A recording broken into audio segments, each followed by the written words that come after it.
এখন ডিসিশন নেওয়ার time weather Bangladesh will play the world cup in India or not.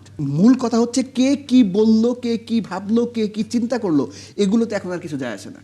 যদি একটু ছোট্ট করে জানতে চাই যে আপনি কলকাতার কথা বলছিলেন, অনেকদিন ধরে আমাদের দেশের সঙ্গে ওই দেশের ট্যুরিস্ট ভিসা নিয়ে একটু সমস্যা হচ্ছে, বন্ধ রয়েছে নানা কারণে।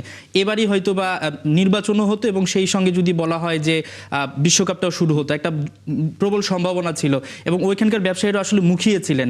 তো সেই দিকটাও ব্যবসায়ীরাও তো একটা বড় লসের মুখে পড়লেন এবং তারাই দেখছিলাম গতকাল কলকাতার মানুষই কিন্তু বিসিসিআইয়ের দিকে প্রশ্ন তুলছে যে ক্রিকেটকে কেন রাজনীতির সঙ্গে মেলানো হলো। শুধু বিসিসিআই না, ভারতের অন্যতম প্রখ্যাত রাজনীতিবিদ শশী থারুর, তিনি কিন্তু রীতিমতো বিসিসিআইকে ধুয়ে দিয়েছেন এবং স্পষ্ট করে বলেছেন যে মুস্তাফিজ ব্যক্তি তাকে তার ধর্ম এবং দেশের কারণে এটা করা হলো। ভারতের ভেতরেই সমালোচনা আছে, তীব্র সমালোচনা আছে এবং খুব বড় বড় মানুষেরা সমালোচনা করছেন। কিন্তু জিনিসটা হচ্ছে কি, সমালোচনা এই যে টক শোতে বসে ধরেন যে কথা বলা, এগুলো একটা জিনিস, কিন্তু অপারেশনাল ব্যাপারটা যখন হয়, অপারেশনাল ব্যাপারটা তো হয়ে গেছে সুদীপ।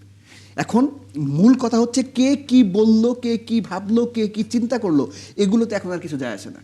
এখন ডিসিশন নেওয়ার time weather Bangladesh will play the world cup in India or not.